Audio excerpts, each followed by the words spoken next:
Hello, and thank you for joining us today for Wright Flood's on-demand webinar entitled The NFIP Claims Handbook, presented by Dolores Glass, Senior Communications Manager, Carol Ann Whitfield, Claims Vice President, who will be joining us for questions and answers, and our moderator today is Dawn Forrest, Communications Specialist. Our intentions when we do our flood webinars are to communicate NFIP topics and underwriting rules, mostly as a convenience to our partners. We hope that we're going to give you good information today. We apologize if some inadvertent miscommunication were to result, and we defer any disputes that may come up on the NFIP information we've shared to their guidelines, the NFIP Flood Manual, the bulletins, and any official statements they have on the topic. The opinions that all three of us, Dawn, Carol Ann, and myself, will express today are our own opinions and are presented for purposes of discussion and for answering your questions, but they don't necessarily represent positions taken by Wright Flood, the NFIP, or FEMA. Today, the NFIP offers the Claims Handbook as a resource written to policyholders to help them through the claims process. And today, we hope to go through that Claims Handbook and review that with a focus on what policyholders should do and also point out along the way what agents can do to help this process. We'll cover the NFIP claims process before the flood, when the flood is imminent, after a flood, how to appeal, and also offer some resources on the NFIP claims process, which are in the handout section, and review the upcoming improvements that FEMA plans for the claims process. What to do before the flood. Since flood insurance expires annually, insureds should make it a point to update the documentation and the papers at renewal time. Call the agent annually to make sure the loss reporting procedures have not changed, and call the agent for a policy review to make sure all the names and lenders are up to date. Of course, agents can assist with this by reviewing the policies on an annual basis, including the declaration page. Make sure that the names of the named insureds are stated correctly. The dates on the policy are current. The lender is also correct. These items are basics, but actually they speed up the claims payment at time of claim. Review the coverage detailed on the declaration page.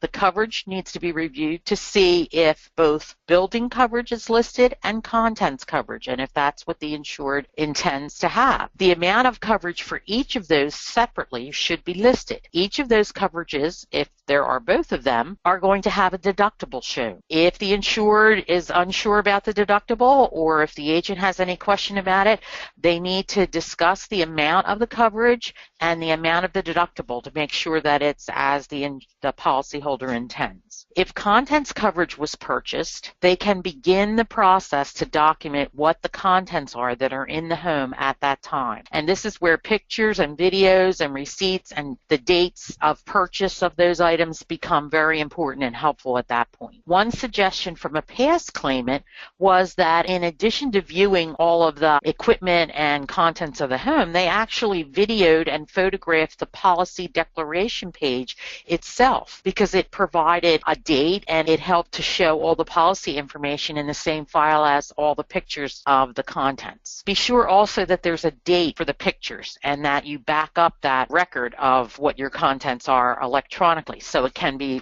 reached at time of claim. When insureds are gathering their insurance papers for safekeeping, they should also gather any other important papers such as deeds and stock certificates. These may be kept in the house and should always be put in a place where they're not subject to floodwaters and held secure. Planning for flood emergency should be a priority. Actually, you might want to make two plans, one to evacuate and one to shelter in place. If evacuating, you're going to determine what destination you're going to evacuate to and what's the trigger or the time at what point you're going to make that evacuation. Identify the address and the phone number where you're going to be reached when you evacuate. Take your emergency supplies with you. If you're going especially to an evacuation center, having your own emergency supplies will be very, very helpful. Inform family members where they're going to meet you and where they can make contact with you. That's the people who may be involved in the storm and also other people who are going to be worried about you who may be at a distance. They'll know where to reach you. Plan for your pets. Of course, they need food and water the same as anyone else. And plan for any special health needs or medication. If you're someone who has a family member that needs oxygen or electricity to run any medical equipment, make sure if you're evacuating that the place you're evacuating to is going to have those facilities that your loved one might need. If you're sheltering in place, the same plans apply, but make sure that family members know what the plan is. So if your family members know that you're staying at home, they can be rightfully concerned or they can be unconcerned if they know that you're okay. Move to an internal space in your building, and then as necessary, move up to higher levels as needed. So now some general flood tips. Move any valuable items out of the basement or from below any elevated living space. Flood insurance only covers certain items normally found in the basement or lower levels, such as the furnace or the water heater and the equipment that services the building. If contents coverage has been purchased, be aware that very limited coverage is included for personal items located in the basement or below the lowest living space in the elevated building. So you don't want to store your contents there to begin with, and if you have, then you want to be sure to move those valuable items out of the basement and lower levels in preparation for flood. Create that emergency kit with a large flashlight, the battery-powered radio, spare batteries, candles, matches, and even if you never experience a flood, you'll be glad to have that emergency kit ready because it's going to be helpful even if you just have a power outage. When flooding is imminent, the number one rule in flood is to keep yourself safe and everyone, your loved ones that are with you. Evacuate if necessary. If you have the time, turn off the electricity at the breaker or the fuse box of your home or business and close the main gas valve. Get valuables, furs, jewelry, important papers up to the next highest level and bring outdoor possessions, lawn furniture, grills, etc. inside or tie them down securely. Keep away from down power lines and any other electrical wires. Electrocution is always the major cause of flood deaths. If waters rise inside your house before you can leave safely, move to the highest level necessary, even the roof. Take your extra clothing, the radio, the flashlight, and if possible, take the food up there with you. If sheltering at home, follow the known tips such as sanitizing and filling the bathtubs and sinks and plastic water bottles so that you have as much a supply of water as you can have. And move up to the next level and be in contact with emergency communications as you do that. Tips after the flood. Even if the house seems to be safe, you want to be very careful. You want to listen and hear if there's any hissing or smell gas. Leave immediately if you do smell gas or hear hissing, and call the gas company from outside your home, because using the home phone or your cell phone inside the house could spark that explosion. Keep the power off until an electrician has inspected your system. If sewer and water lines are damaged, don't use toilets or sinks. Call a plumber. Until you are told that the water supply is safe, boil your water for 5 minutes before drinking it or preparing food. The local emergency response team will alert you if the water is safe to drink. Throw away any water-damaged foods, including canned goods. Also, there are some additional tips for policyholders that are on our resource page today. After a flood, there are 4 steps to the NFIP flood claims procedure. The first step is to report your flood loss to the agent or to the insurance carrier. The Wright Flood claims process starts with the initial report of the flood loss to Wright Flood, either by the agent or by the policyholder. And the policyholder can report it through wrightflood.com on the claims section or via fax or phone number. Both the insureds and the agents can report the Wright Flood claim via internet using that 14-digit Wright Flood policy number and the zip code of the property address to generate a claim. The online system provides a claim number and automatically assigns the flood claims adjuster to the loss. So when you're making that initial report, you're going to have a claim number and you're going to have an adjusting company that you can call. That claims adjuster will be in contact with Wright Flood claimant within 24 to 48 hours of the claim report to set a time to view the damaged property. Now, when you're making that report of the initial claim, the key information to include is an estimate of the level of water in inches or feet inside the property, if you know what that is. If there is a lender for the building, You want to verify the correct mortgage company name and address and your loan number, and you want to be sure to include a phone number where that adjuster or the insurance company can reach you at either at home or when you evacuate. And the same if the agent is the one who makes that initial report. Those are the same information we need. We need to know the estimate of the water,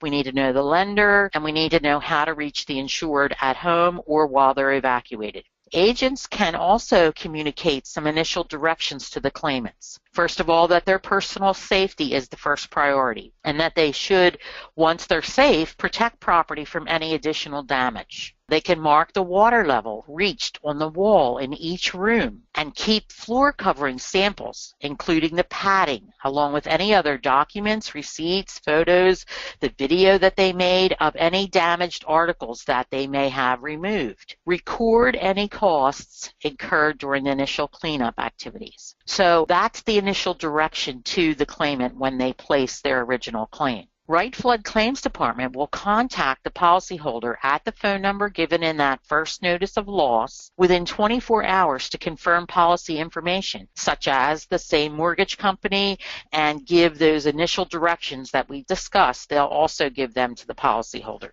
Step 2, to complete after a flood. Separate the damaged property from undamaged property. Don't throw anything away until the adjuster sees it, unless, of course, local law requires you to do that. In that case, you would be sure to take photos of the property before you are required to dispose of it, and keep samples, again, of the rugs, floor coverings, the padding, whatever, so that the adjuster can see what type of contents were damaged. Do all you can to protect undamaged property from getting any additional damage. If you're considering getting a service to start with the cleanup and the remediation of the damage, before you sign an agreement or a contract with any other contractor, be sure to consult with the flood adjuster or the insurance company first to know what coverage you have in place for those items. Step number 3 is to document the list of damaged contents. If you've purchased contents coverage, make a detailed list of damaged property. Here's where you'd be glad that you did that step in preparation. This list should include the quantity and the description, any brand name of the item that was purchased, and its cost. Now, the item's model number and serial number are very helpful if it's something that would have a model number and a serial number on it. Within 15 days of the initial claim report, the adjuster is going to come and to visually view the damaged building and property. He'll receive the list of damaged goods and any photos and samples that you've been collecting as you were going through your damaged items, and the adjuster will assist to define a preliminary estimate of your claim. At this point, once you're seeing the adjuster for the first time at your property, an insured may request from that adjuster a preliminary partial claim payment for building and contents damage. To help along with requesting that partial claim payment, make sure that the adjuster is aware of where he should mail or send that claims payment. Especially if you're evacuated, the adjuster needs to know where he can send that initial claims payment where you can be reached. It's good to know that the claims check for building damage are written to the named insureds jointly, as well as the name of the mortgage company holding an interest, if you have a mortgage company. Claims checks for contents damage, however, can be written to the named insured only. So it depends when you're getting that claims check, whether they're writing it against the contents part of your policy or they're writing it against the building part of your policy. Finally, step 4, make sure if there's any structural damage to your home that you include that in your list of damages. Photograph any damage that you can see on the outside and on the inside of your home as far as structural damage goes, and plan to point them out to the adjuster during the initial visit to the property. Now back to some flood claims tips. Again, we have even more listed on the resource page, but here's some important ones to get you started. Recovery from a flood damage is stressful. Cooperation and communication with the adjuster to give and receive information, document the damage, helps it to go smoothly and efficiently. You can also be informed of the flood coverage by checking your flood policy declaration page. The standard flood insurance policy forms can be found online at wrightflood.com, and if you can be familiar with them,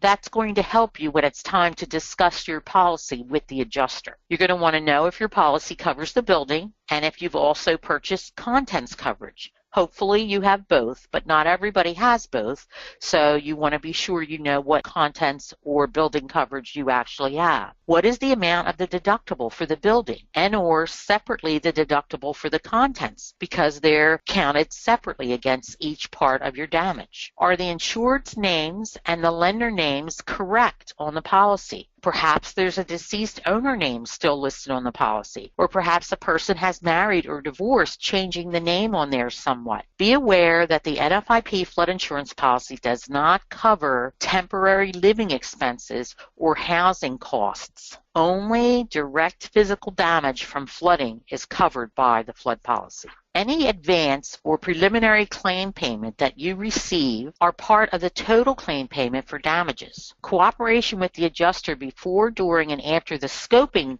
part of your claims process is required as part of the duties of the policyholder. The adjuster cannot approve nor can the adjuster disapprove your claim. They can't advise if it can be approved or won't be approved. Track all the contacts that you make with the insurance company. You should be keeping a notebook of the contacts with the insurance company from the initial claim forward, and the contacts you make with the adjusters and the adjusting company. And keep your flood claims records organized and accessible to you. Make sure that you give copies of the information away and that you always retain your originals for your own records. If subsequent floods occur, the prior claim receipts for repairs will be very valuable to you. Also, if this is not the first claim on your property, dig out the receipts from those prior repairs and have them available for the adjuster. Again, you keep the originals and only give away copies of these documents.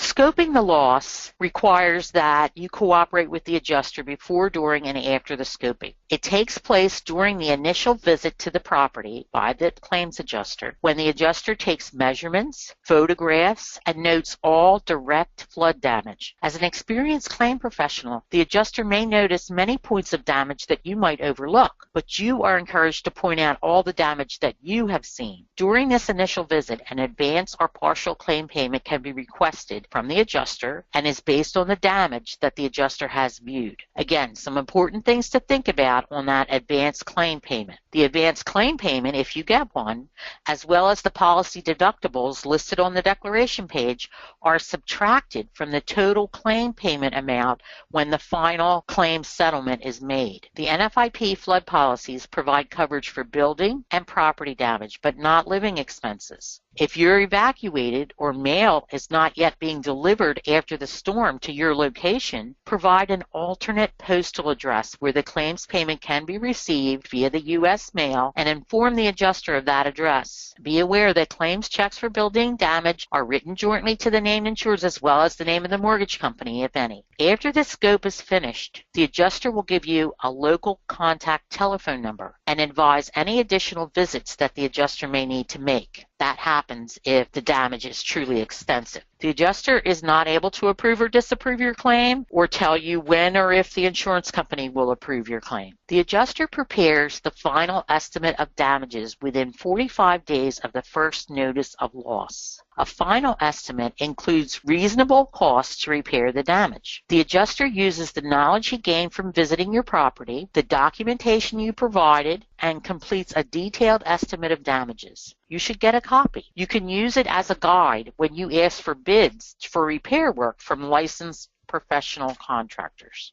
Supporting your claim is the proof of loss. The proof of loss is a document required by the insurance company and includes a detailed estimate to replace or repair the damaged property and is usually prepared by the adjuster and provided to the policyholder. The insured or the policyholder is responsible for the accuracy, the completion, and for signing the proof of loss and getting it into the company. Note, signing the proof of loss does not mean the damage assessment cannot be expanded in the future. A supplemental claim can still be filed if additional damage is discovered along the way. The insured needs to sign the proof of loss and file it with the company before the deadline, which is 60 days from the date of flooding. When the proof of loss statement is signed, the insured needs to request and receive a copy of the final estimate of the claim damage as documentation. The normal deadline again is 60 days from the date of the flooding. However, FEMA can extend that in severe flood situations. You will find out on the local news. You'll get a report if FEMA has issued such an extension. Copies of the proof of loss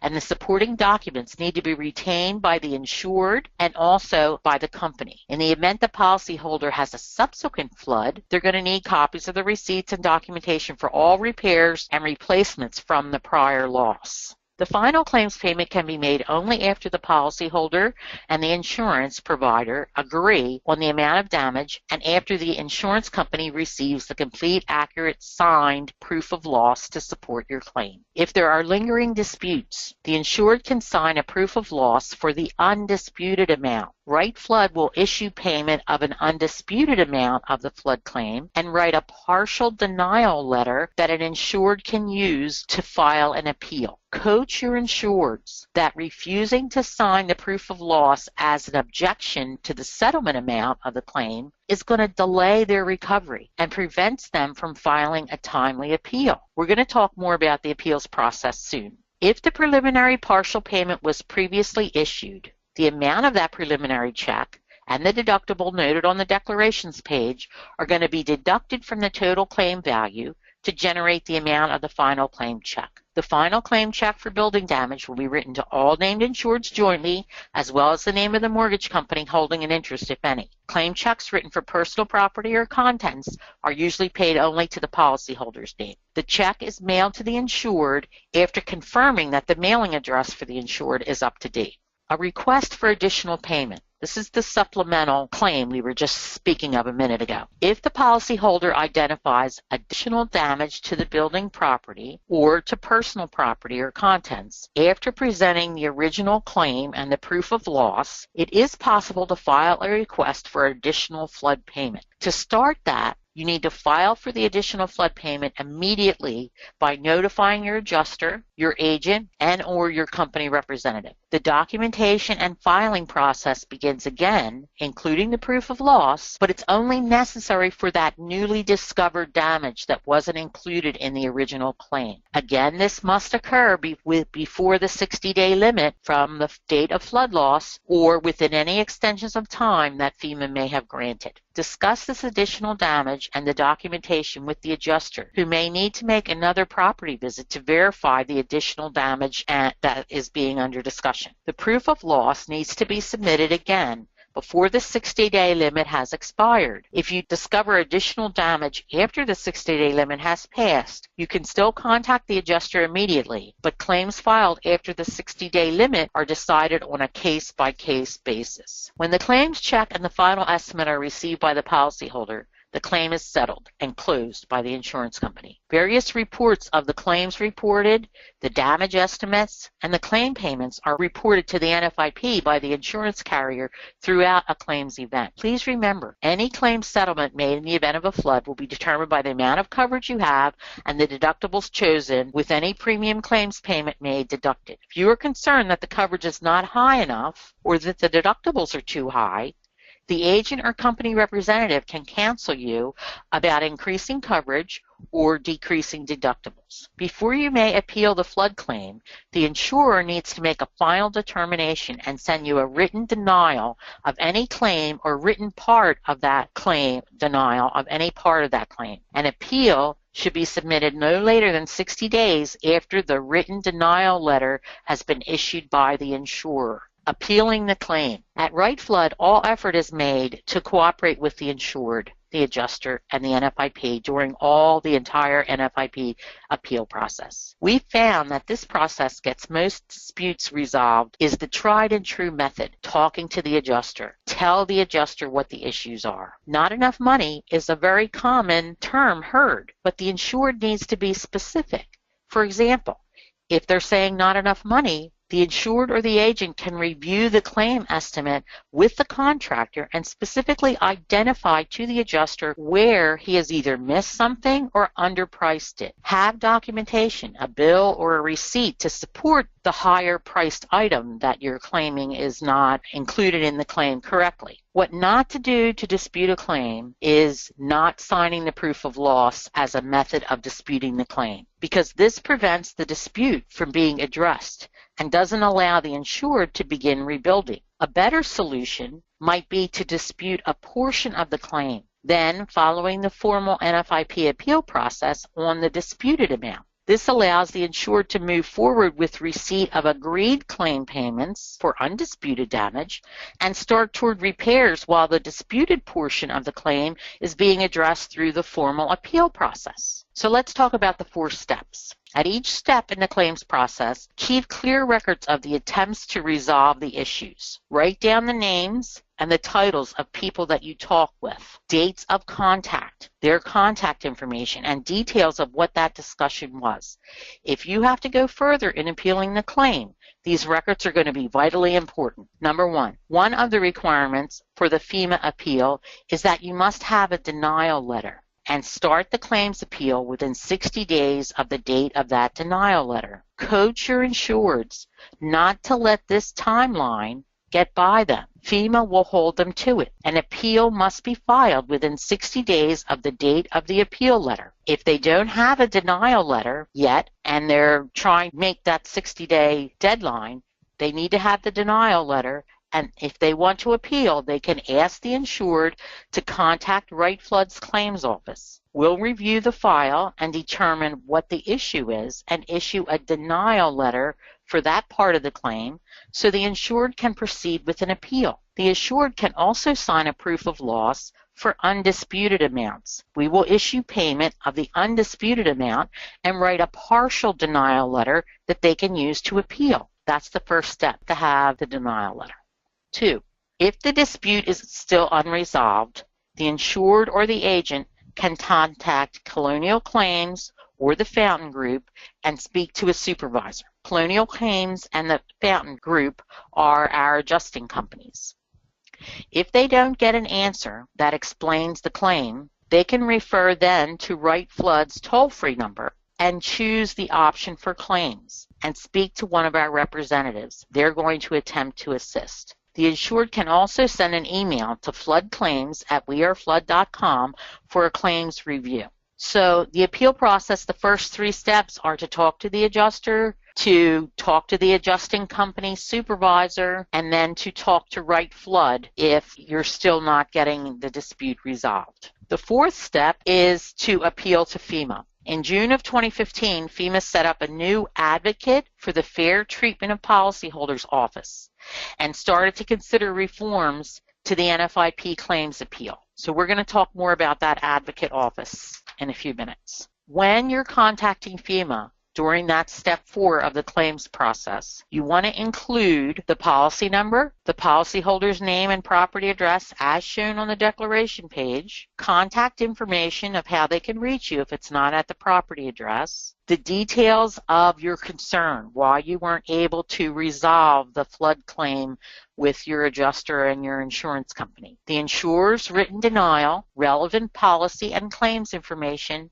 and the basis for your appeal. The dates of contact that were made in steps 1 through 3, where you talk to the adjuster, where you talk to the supervisor, and where you talk to the insurance company claims representative, all of those contacts in the appeal process should be documented and be included when you make that number 4 step to FEMA. Special note, keep all of your original documents. Send only copies and retain originals in a safe place. So what are the realistic expectations of an NFIP claims appeal? Claims disputes or appeals to FEMA cannot grant additional coverage or limits of coverage not provided on your flood policy originally. Also, a claims appeal does not waive any of the requirements to perfect a claim, and the claims appeal process doesn't extend any of the time limitations set out in the claim. And once litigation is initiated related to a claim, the NFIP appeal process is ended. So there's another part of the NFIP policy that could generate a claim, and that is filing an increased cost of compliance claim.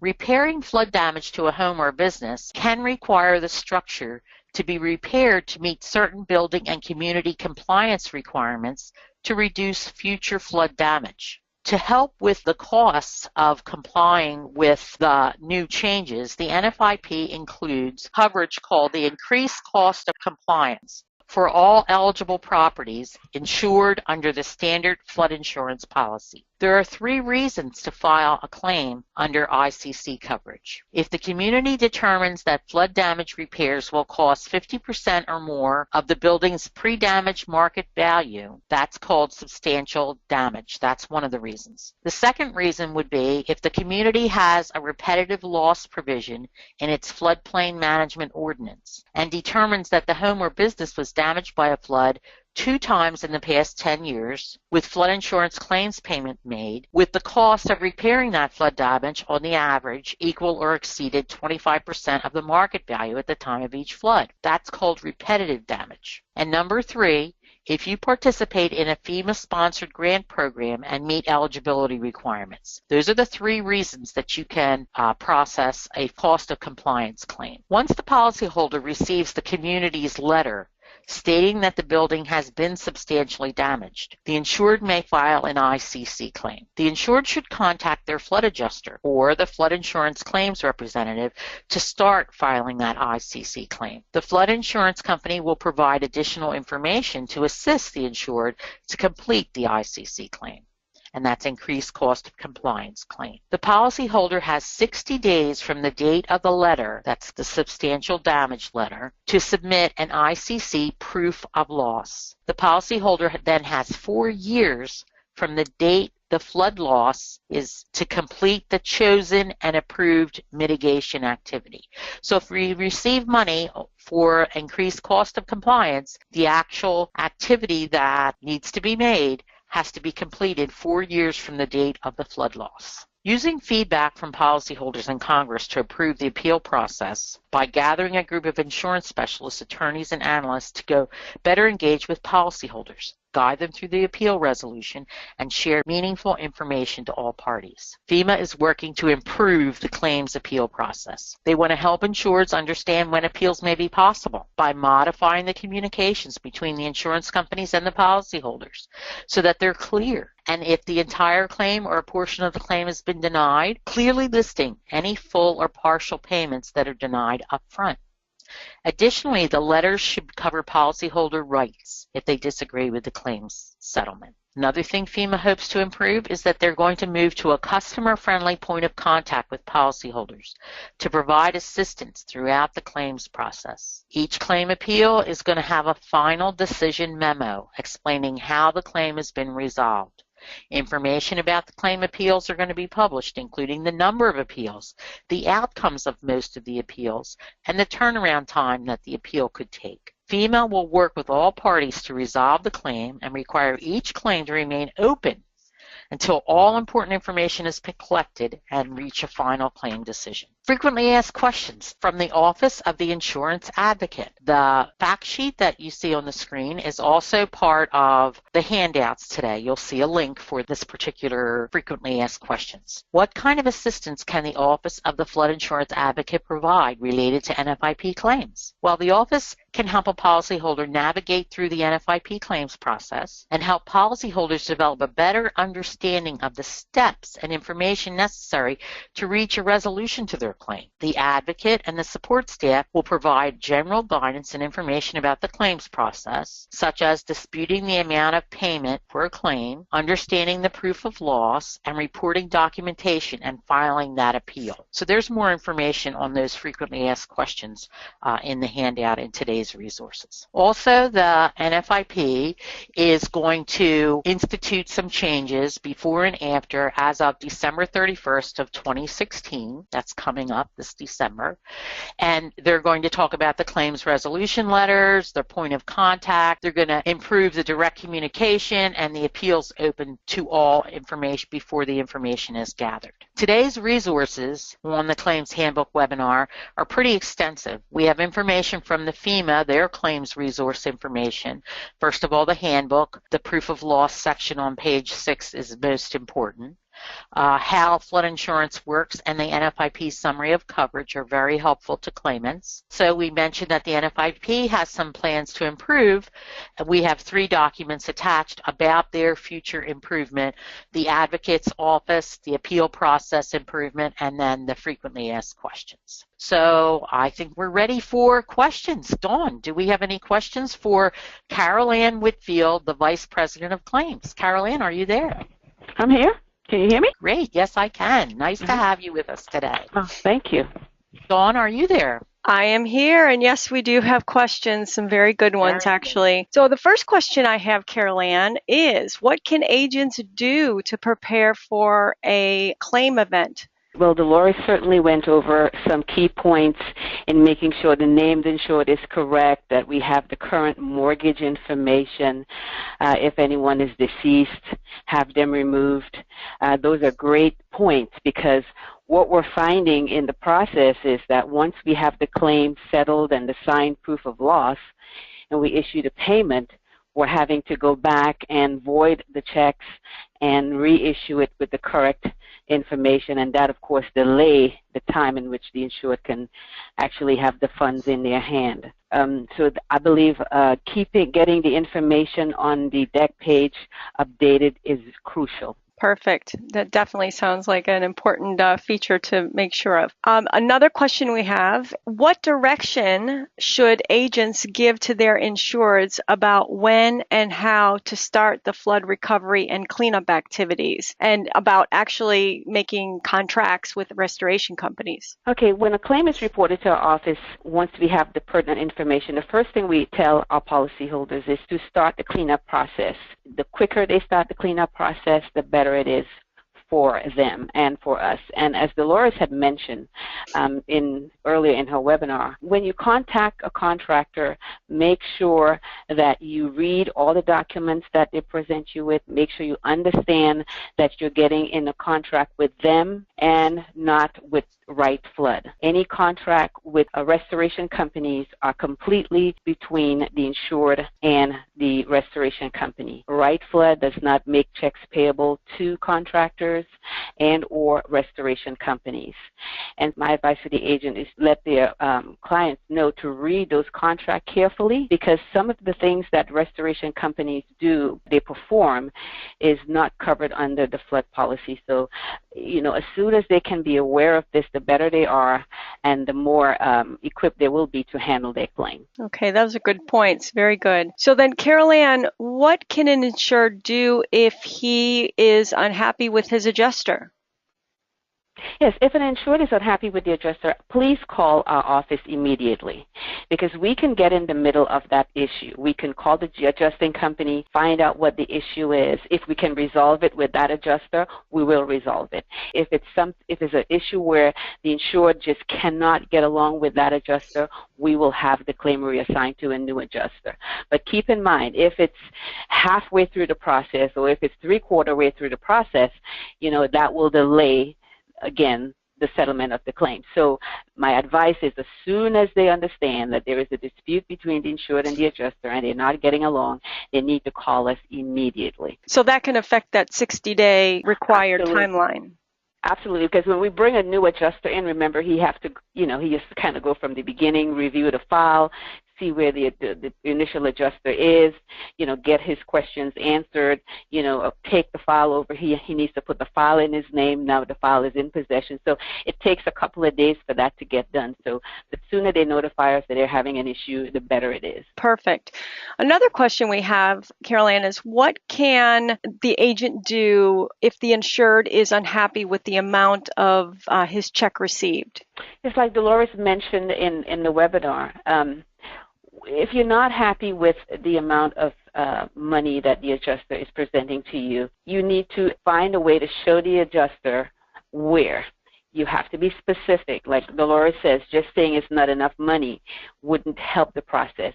You have to show us by a receipt, by the cost incurred or your contractor's estimate. You have to document where we're off on the dollars and cents. So once we have that, we can absolutely work through the process. But documentation of where the shortfall is key. Okay, very good. And then, so this is important to that proof of loss. And what happens if the insured doesn't sign that proof of loss? Again, like Dolores mentioned earlier, if you don't sign the proof of loss, it really delays the process. It affects your 60 days, like you mentioned, and it doesn't get you money as quickly as you can. My advice to the agents is if they can make the insured understand that if you signed a proof of loss, it doesn't mean that you're barred from receiving funds or additional funds. It just means that you're signing for we like to call it the undisputed amount. In other words, we know that we owe you this much money, and we can work through the process of the disputed items later on or after you sign the proof of loss. I tell insureds when they call in and they're frustrated, I said, you know what, just write on a separate piece of paper that you're signing the proof of loss for the undisputed amount. However, you intend to pursue further damages, and attach it to the signed proof and send it in. Do not write on the proof of loss because you cannot deface that document. It's an official document, so you cannot write on the proof of loss that you're signing for the undisputed amount. Get a separate piece of paper and write that you're signing it, but you intend to pursue further damages and that you're not in agreement. And at least we can get you the undisputed funds in your hand to start the process. So another question then is, in your experience in handling flood claims, Carol Ann, what would be the most misunderstood part of the claims process? Well, there's a couple of them. I would say we find that a lot of times we get that insureds don't understand that this is an actual cash value policy and that they have to qualify to receive replacement costs. And as you know, it has to be a principal residence. You have to be insured to value to qualify for replacement costs. So I think that's one of the things that is on top of the list. Folks believe that they are insured for replacement costs just all the time. And then another question, because of, I guess some of these flooding events that are occurring in some of our plains like Texas, how are claims adjusted when there are back-to-back losses? Okay, when there are back-to-back losses, the first thing we try to do is get the same adjuster out there because he's already familiar with the property, and then he can absolutely see, on his first visit he can see how much damage were there. On his second visit he can see if the damage was greater. We resolve the first loss, of course, first and close that loss. And when the second loss happened, we ask the insured, have you done any repairs, since the first loss? And once they can give us documentation on what they have done, then the adjuster can take that information and write up his second loss. But in a lot of cases, if they're close, if the losses are close, sometimes the insured does not have time to complete any repairs, and so then we have to look at that.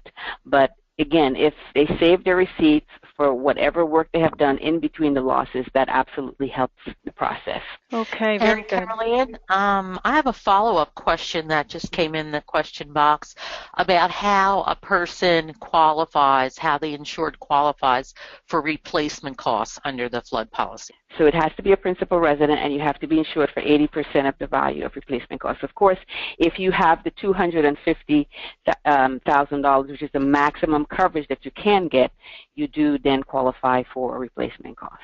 And that's for building coverage. That's not necessarily for contents coverage. No, contents is always adjusted at actual cash value. Great, thank you. Okay, very good. So is there anything else that you would like to follow up with, Carol Ann, before we have to close the webinar for time? Let me see if I have anything I wish to add here. I think, again, I just want to emphasize updating the policy before hurricane season, which is upon us, or which we are in currently now. We're just ending up the spring flooding, and what we're seeing is an increased volume of changes to the settlement check due to a death in the family, a marriage, a divorce, a name change, mortgages are being changed, and that is something you can't help. A lot of times your mortgage just got sold. So we're getting a lot of those changes, and again, that is holding up getting the funds in the hands of the insured in a timely manner. So if there's something that our agents can do to assist that would be greatly helpful. Great. Well, thank you so much, Carol Ann, for taking some time to answer our questions. And thank you, Dawn, for your assistance during the webinar. We appreciate everyone joining the webinar today and your kind attention. If you need any additional help on flood claims, the Wright Flood claims number, 1-800-725-9472, is how you would reach the Wright Flood claims representative. You would report initial flood claims online, www.wrightflood.com, in the claims section. And this presentation follows the claims handbook and the FEMA documents that are on the resources page that's in your handouts right here. And so you can find the information that we've covered in today's presentation under the claims handbook. I'm Dolores Glass, and on behalf of Carol Ann Whitfield from Claims and Dawn Forrest from Communications, we thank you for your kind attention, and as always, we thank you for choosing Wright Flood for all your flood insurance needs, and hope you have a great day. Bye now.